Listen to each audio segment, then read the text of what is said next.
বৈধ অনুমতি এবং যথাযথ অগ্নি নির্বাপন ব্যবস্থা খতিয়ে দেখতে নুঙ্গি বাজিপাড়ায় বিশেষ টাস্ক ফোর্স দলের সদস্যরা।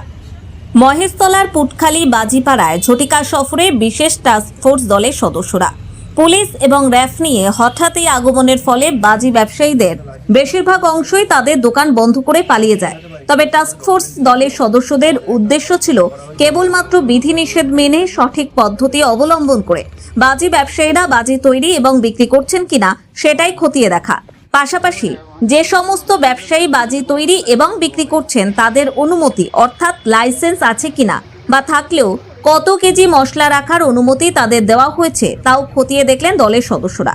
সম্প্রতি আনন্দপুরের ঘটে যাওয়া অগ্নিকাণ্ডের ঘটনার পরিপ্রেক্ষিতে প্রশাসনের পক্ষ থেকে আগুন লাগার সম্ভাবনা রয়েছে এমন সমস্ত ব্যবসা, শিল্প এবং কারখানা, গোডাউনগুলি ভিজিট করাই মূলত এদের লক্ষ্য। বিশেষ করে ছোট ছোট ব্যবসাগুলি ঠিক মতো অগ্নি নির্বাপন ব্যবস্থা মেনে চলছে কিনা সেটা দেখবার জন্যই এই বিশেষ টাস্ক ফোর্স দলের গঠন। বিভিন্ন পর্যায়ক্রমে এই নজরদারি আরো বাড়ানো হবে।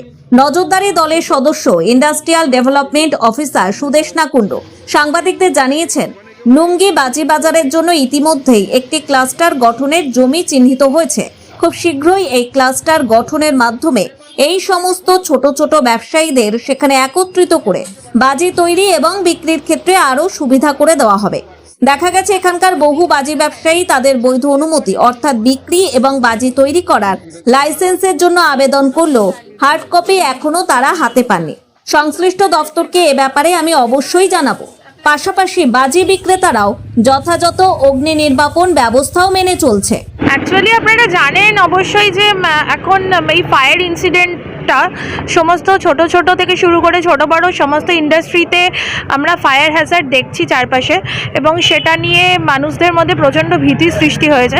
সে কারণে যেহেতু আমরা প্রশাসনে রয়েছি, আমরা চাইছি যে আমাদের চারপাশের মানুষেরা সেফ থাকুক এবং এই ধরনের ইনসিডেন্টগুলোকে যাতে আমরা রুখতে পারি, সেই হিসেবেই আজকে আমাদের এখানে আসা। এটা হচ্ছে আমার নুঙ্গি বাজি এরিয়া আর কি। এখানে ঘরে ঘরে বাজি তৈরি হয় এবং বিক্রি হয়। বহু মানুষ দূর থেকে আসেন, তারা এই বাজিগুলো কিনতে আসেন। সাধারণ মানুষ কিভাবে এনারা ফায়ার সেফটি মেনটেন করছেন, কিভাবে এনারা নিজেদের বিজনেস প্ল্যানটাকে এক্সিকিউট করছেন বা এনাদের লাইসেন্স আছে কিনা, সেই সমস্ত বিষয়গুলো নিয়েই আজকে আমরা ইন্সপেকশনে এসেছি। এখানে আমাদের বড়বাবু রয়েছেন, আরও পুলিশ থেকে বড় অফিসার্সরা রয়েছেন, আমাদের ফায়ারেরও ইন্সপেক্টর যিনি আছেন উনি রয়েছেন, মহেশতলা মিউনিসিপ্যালিটি থেকে এসেছেন। এনারা লাইসেন্সের জন্য অ্যাপ্লাই করেছিলেন, সেটা হয়তো 1 বছর আগে, মানে 2024 সালে, কিন্তু লাইসেন্স এনারা হার্ড কপি এখনও হাতে পাননি। এনাদের দাবি এনারা অনেকবার গেছেন কিন্তু লাইসেন্স পাননি। সেফটি সিকিউরিটি বলতে এনারা ছোট ফায়ার এক্সটিংগুইশার বা সিলিন্ডার্স এনাদের কাছে রয়েছে, এনারা মেনটেন করছেন। এখনও অবধি এই এরিয়াতে আমরা কোনো হ্যাজার্ড দেখিনি। ভবিষ্যতেও আশা করছি ওনারা আর কি এই হ্যাজার্ডগুলো থেকে দূরে থাকতে পারবেন, এবং যেখানে আমাদের মনে হয়েছে আরও কিছু অ্যাডিশনাল সাপোর্ট দেওয়া দরকার ফায়ার এক্সটিংগুইশারে, আমরা সেখানে ওনাদেরকে বলেছি, ওনারা সেগুলোর ব্যবস্থা করে নেবেন। আমি এখানকার ইন্ডাস্ট্রিয়াল ডেভেলপমেন্ট অফিসার। আমার নাম সুদেশনা কুণ্ডু।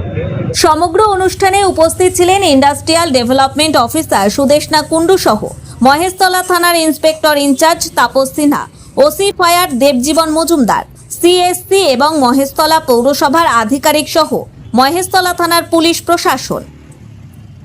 মহেশতলা থেকে টিনা রায়ের প্রতিবেদন, খবর 7 দিন।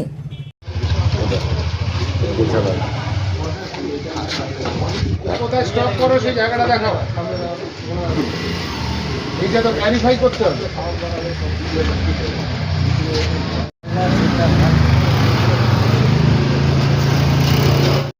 26 অবধি এটা ভ্যালিড, 26-এর পরে রিনিউ করতে হবে। এটা এখনো আসেনি তো মনে হয়। কেউ আসলো না, আপনারা গেছিলেন? হ্যাঁ ম্যাডাম গেছিলাম, সবই হয়েছে, কিন্তু আগে তো আসেনি মনে হয়। না দেখে শিবকে সত্যজিৎ সাধুকা আমার হাজবেন্ড, আর এই জমিটা হাজবেন্ডের নামেই আছে। শ্বশুরের নামে। সেটার যে আপনার হাজবেন্ড যে ব্যবসা করছে সেটার অথরাইজেশন কপি করিয়েছেন? আসছি নিশ্চয়ই, আজ ওর বাবা আসছে। এমনই তাজা ও গুরুত্বপূর্ণ খবর পেতে খবর 7 চ্যানেলটি সাবস্ক্রাইব করুন এবং নোটিফিকেশন পেতে বেল আইকনটি টিপুন।